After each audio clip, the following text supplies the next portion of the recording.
Modern European ballet seems far removed from the traditional tribal dances of the Australian Aboriginal. It's very difficult to see any connection between these two forms of dancing. But one man, choreographer Yuri Killian, has tried to seek out the universal qualities that underlie both modern ballet and a style of dancing that has miraculously survived throughout 40,000 years of isolation from the Western world. So I would like you to... Yuri Killian's long search for these universal qualities began in 1972. After training with the Royal Ballet in London, he was working at the Stuttgart Ballet in Germany when he chanced to see a television documentary that included some Aboriginal dancing. Killian was surprised to find that these people, who were widely supposed to be primitive, were already using some of the dance elements he was then trying to achieve in his own work.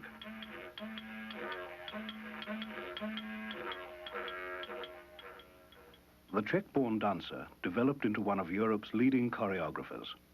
He became artistic director and principal choreographer for the Netherlands Dance Theatre. And more than 10 years after his interest in Aboriginal dancing had first been aroused, Yuri Killian created an unique and original ballet inspired by tribal dance. He named this ballet Stamping Ground. Creating this dance, it made me want to discover a common denominator that ties those cultures together, or that finds something that is in common. Of course, the sheer geographical distance between Holland, the country where our company is based, and the Arnhem Land of Australia is vast, is as far as can be. And so are the cultures. Yuri Killian had the opportunity to observe Aboriginal culture at first hand.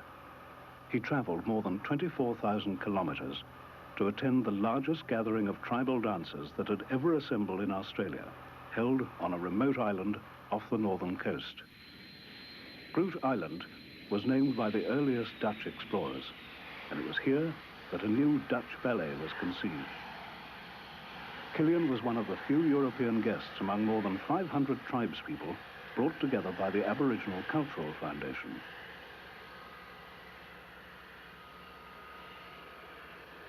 Dancers from 20 different localities travelled from areas within Australia which are as far apart as London is from Athens or Moscow is from Amsterdam.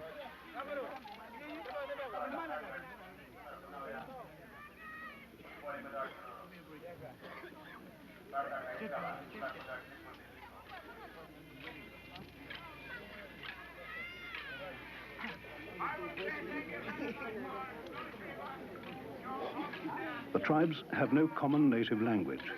They can only communicate through basic English. For Yuri Killian, this was a familiar situation. English is the only common language amongst the dancers of all nations who make up his world-famous dance company. But the Australian dancers also had another, a non-verbal means of communication. They brought traditional dances with them from their local areas, sharing their mystic experiences with other tribes. Their songs and dances were created by the ancestral heroes of their ancient dream time, the time of the beginning of the world, and passed down since then through the generations in sacred trust. Each tribe has its own dreaming, which is made up of their inherited legends and new songs and dances created, or dreamed, as they call it, within their own traditions.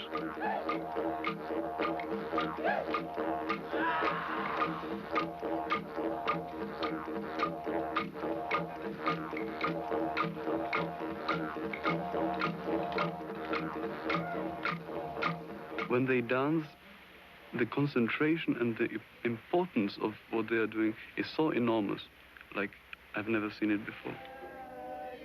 What was happening, for instance, in the first evening, in the first night of the gathering was so overwhelming that I think I was too excited, I got too emotional about the whole thing to be really able to see what was going on from the technical point of view. And I didn't resist it. I enjoyed being just taken away, taken beyond myself by that first happening.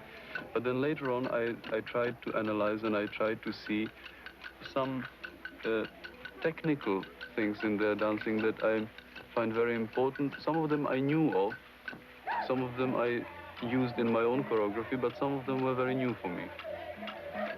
For instance, there are many ways of stamping, and every tribe has its own way of stamping, and it has to do with the country it comes from. The place of origin of these people has to do with the way they walk, with the way they look, and with the way they dance.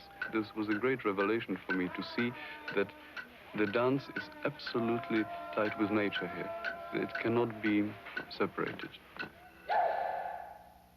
Because the people, the dancers here, it's part of their life.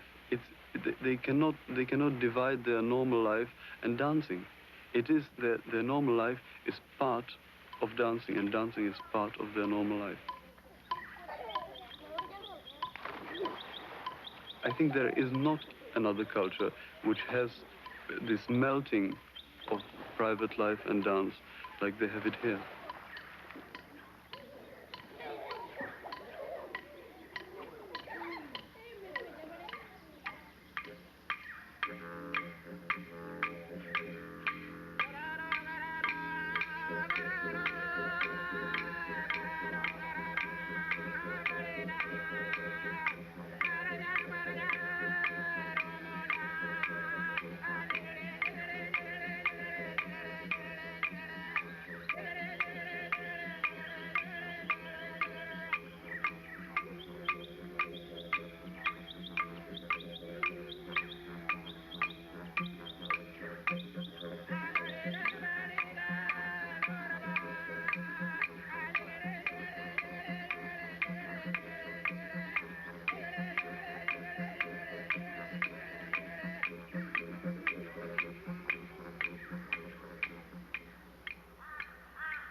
I was very much aware, being in Australia, that the traditional possession of the land by the Aboriginals is of vital importance. This territory that is originally owned and traditionally owned by the Aboriginals is slowly being destroyed by not by evil thoughts of the white people, but just because of their different mentality.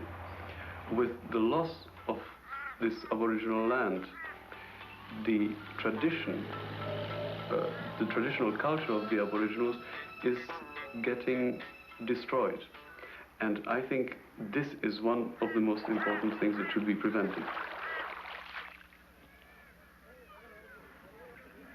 Yuri Killian had a rare opportunity to observe the Aboriginal way of life while attending the gathering on Groote Island.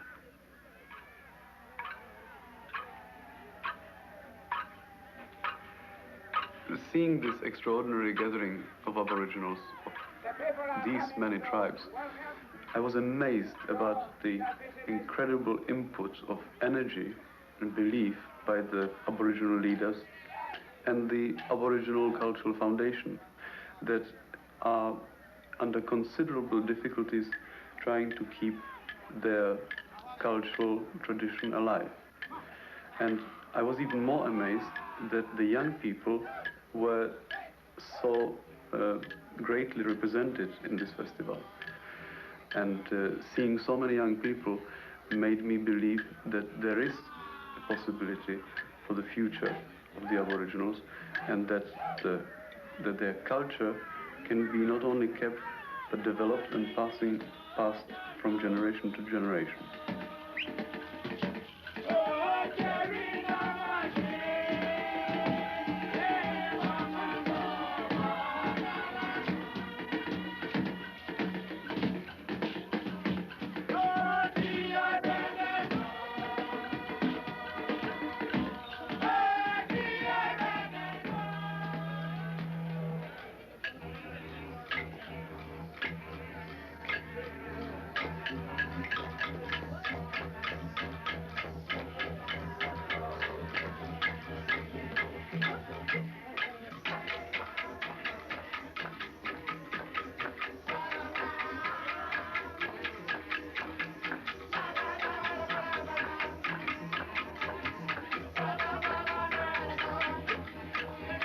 The most wonderful thing here is that you have always a group.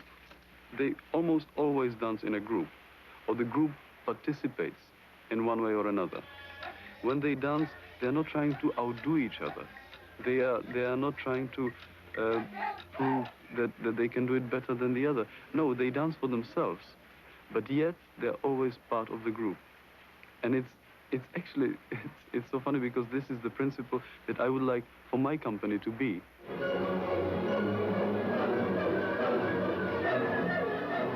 And it is to a great extent, but it's very difficult to have it that way because we don't think that way. Our way of thinking is to beat the other, to compete, and to show that I'm better. But here it's not that way. They use their personality to a great, great extent, but not to compete with the other, to be part of the whole thing. Many Aboriginal themes are expressed through a cycle of quite brief, separate dances. In some of these, Yuri Killian's perceptive eye found a variety of new dance techniques, which added to the inspiration he was gaining from the tribespeople.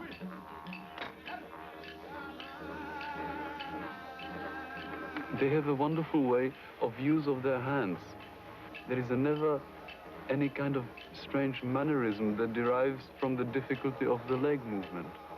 They're always expressive, a revelation for me. I knew it was supposed to be like that, but to actually see it in such a natural way, hardly anywhere.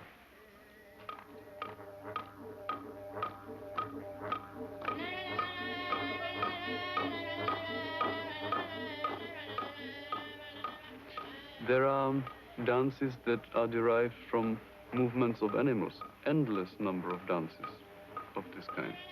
Choreography, I can really call it choreography because it is. Wonderful hundreds of different ways of walking. The way of walking they choose always has to do with the particular dance. Maybe they're imitating a kangaroo, maybe they're imitating an emu, maybe they do a war dance. Every kind of walk for every kind of dance is different and significant for the dance they're doing.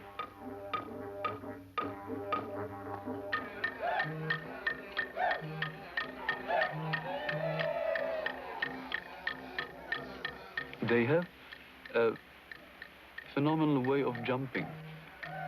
They are able to jump without a preparation. That means that for us, in order to get off the ground, one goes into the ground first to get the strength and then go up.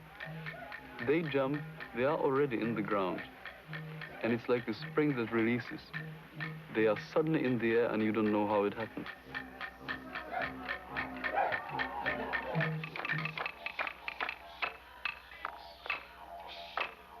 The use of counter movement is another very important thing of their dance. And that is something that I'm trying to do in my choreography as well. It gives length to the movement. If you're reaching one way and you use the other part of the body reaching the other way, the movement is prolonged and has much more driving quality. Okay.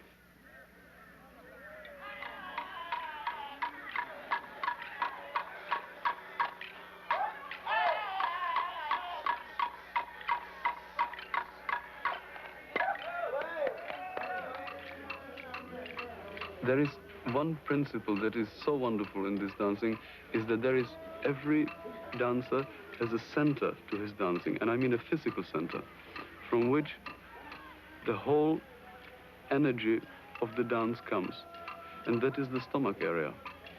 And it's so wonderful to see how they use this, the weight of the center, to be able to use their limbs in such a way that it expresses their feelings, it expresses whatever they want to express in that particular dance.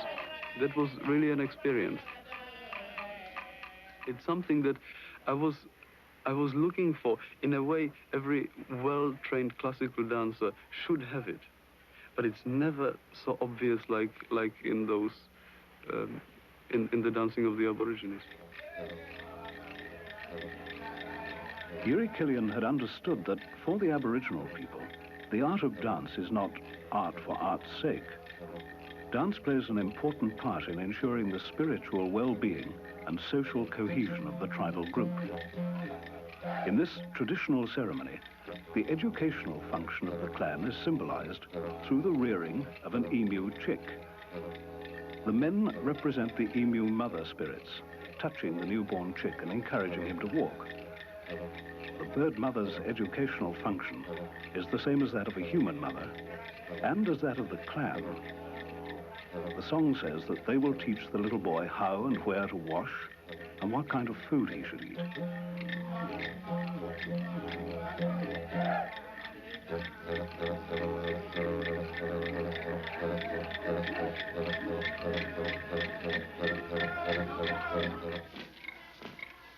In a society where every member of the tribe is a performer, dancing is even used to pass on the tribal laws.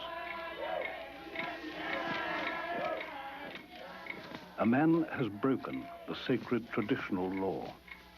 He attempts to escape retribution by fleeing into the wilderness, but is tracked down by the ancestral warriors.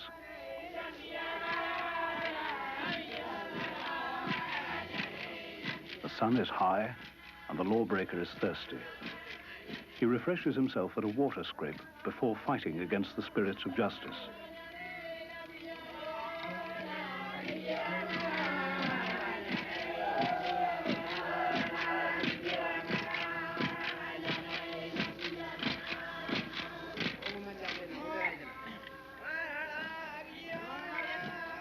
Ancestral law is stronger than the individual. He is executed according to tribal custom.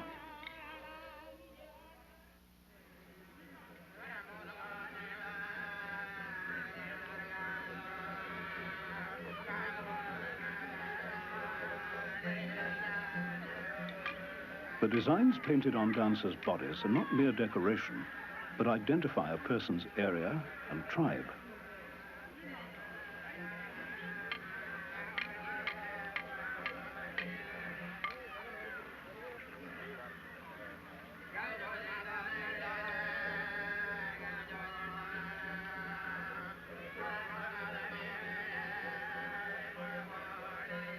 Whether on bodies or on bark, painted symbols have ritual significance and belong to specific tribal groups.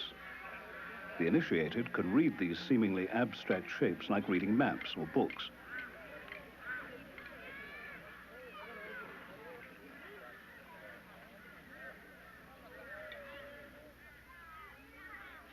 Most Aboriginal art is sacred, involved with ceremonies retelling ancient legends or marking the stages of a person's progress to more profound states of religious knowledge. The most holy rituals are performed in carefully guarded privacy. The secret sacred objects and dances may only be seen by the initiated of the particular tribe who've inherited the ceremonies from their ancestral heroes.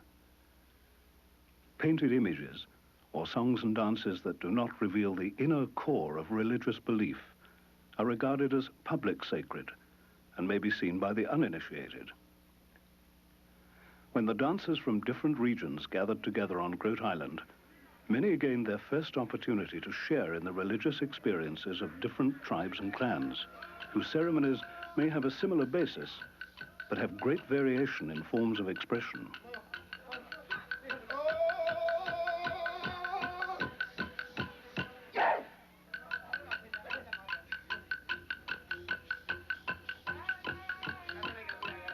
It took a long time for Europeans, who started settling Australia from 1788, to recognize that Aboriginal dancing, rather than being quaint, pagan, even barbaric, actually had strong and meaningful religious significance. By 1901, when this scene was filmed, perceptive Europeans were beginning to acknowledge the importance of Aboriginal dance forms and ceremonies. Today, Aboriginal culture is becoming known and respected throughout the world. Tribal dancers have been invited to appear at festivals in Rome and Paris. In 5 American cities, a variety of regional dance forms have been seen by appreciative audiences.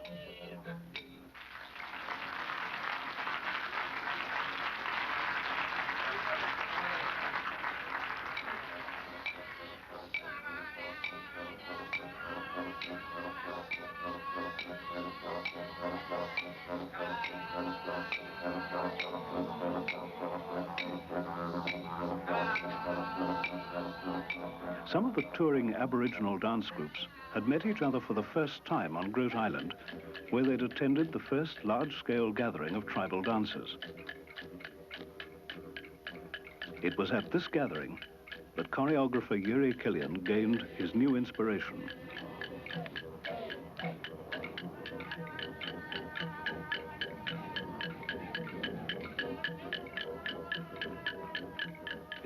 It was a wonderful thing when, in the last night, they were going to dance from 2 o'clock in the afternoon through the whole night until sunrise next morning.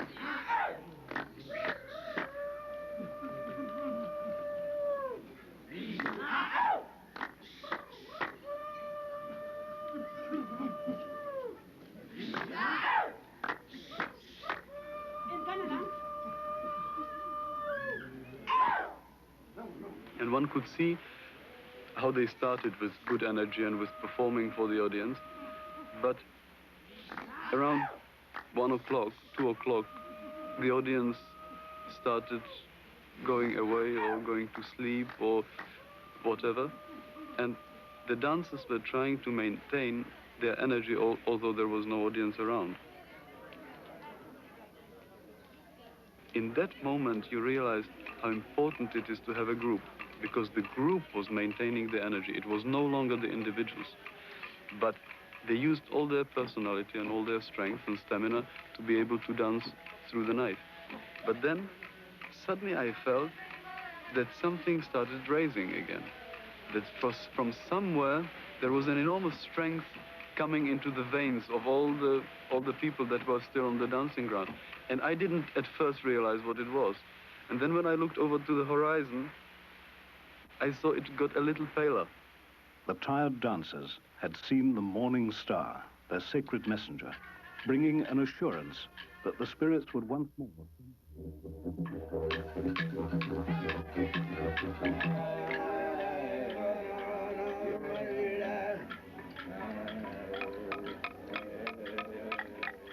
It was such a wonderful feeling that I almost started singing the Beethoven's Ninth Symphony.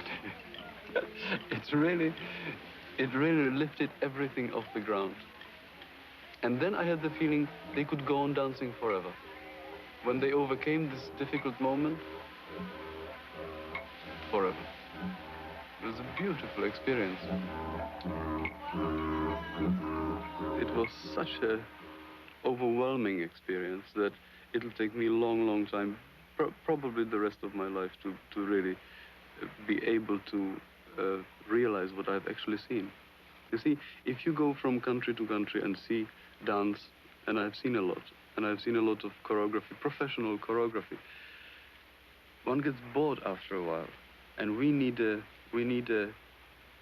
new food. The art of dance needs new food, and I was very much looking for it for a number of years. And I think I found it here. Yuri Killian had resolved to create a ballet based on his impressions of Aboriginal culture. 30 years before, an Australian choreographer had tried to give European form to his impressions of Aboriginal dancing.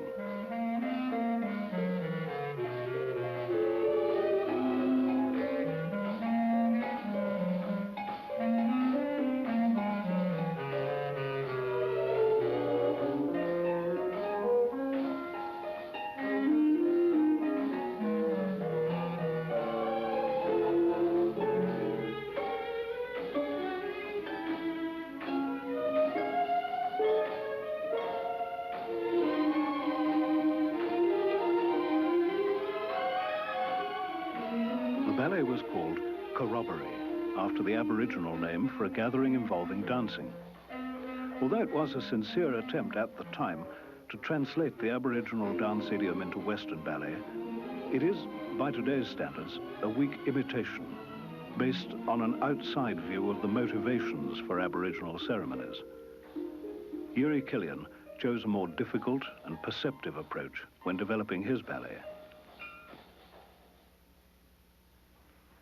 In creating this dance stamping ground, I wanted to make sure that I was working from the point of view of inspiration and not from the point of view of imitation, which in any case would be regarded as theft by the Aboriginals, because their culture, their dances, their songs and their stories is in their possession, because this is the only thing that they possess and that they are proud of.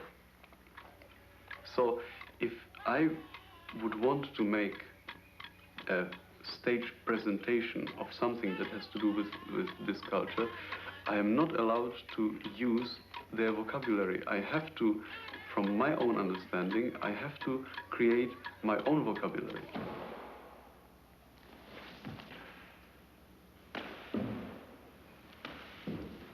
Okay, hold it. Yeah, good, Jim. When you do this one, can you try to make more noise? Yeah. Try to get the palms together so that it goes like that. Yeah. And after you've done that, try to go down like a lightning, like the soil opens from underneath you. There you go. And yes. Yeah, good. A choreographer is usually a secondary creator. A choreographer is a creator who always reacts on something, namely on music.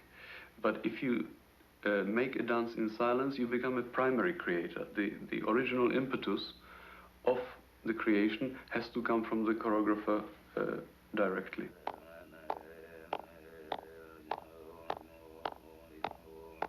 Stamping, of course, is one of the most important elements of Aboriginal dance.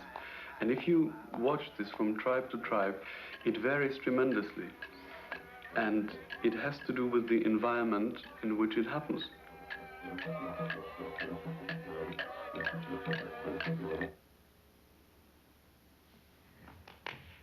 Because we dance on the stage, which is wooden. And for me, the sound of the stamping had a particular significance. Because the piece, the performance starts in total silence, the dancers are able to create their own music through stamping, through clapping their hands, through breathing, and through everything that the dance on the stage brings with it. The dancers start dancing in silence, and then later on a real percussion music joins in. I hope. Can you do it without the music, just like that? Trum, trum, trum. 1, 2, 3, 4, go. Ting, tang, bam. Good. Nice time. With the music once more, if you can. I found the music by Carlos Chavez, who is a Mexican composer, that I felt had something very essential in it, something very earthy, and something that evoked the atmosphere of the Aboriginal culture.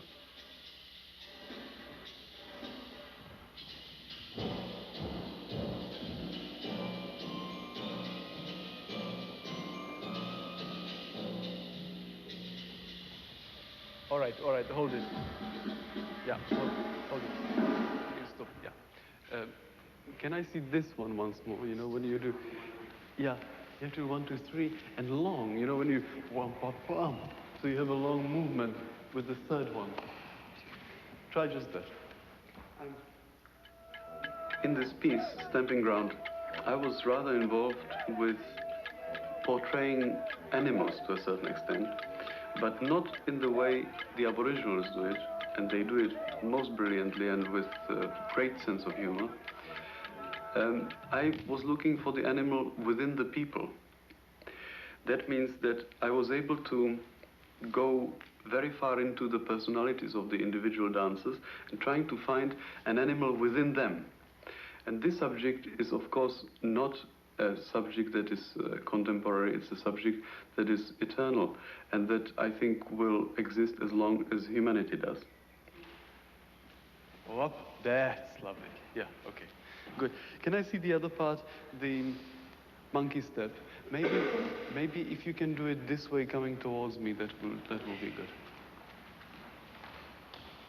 As you do it, try to let try to let the feet overtake the hands.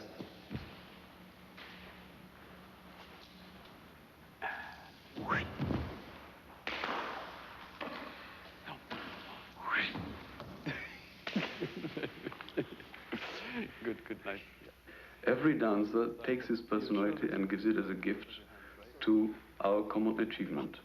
They are very strong individual personalities that have decided to come to a certain place and to give their gift and their personality to this, to our stamping ground.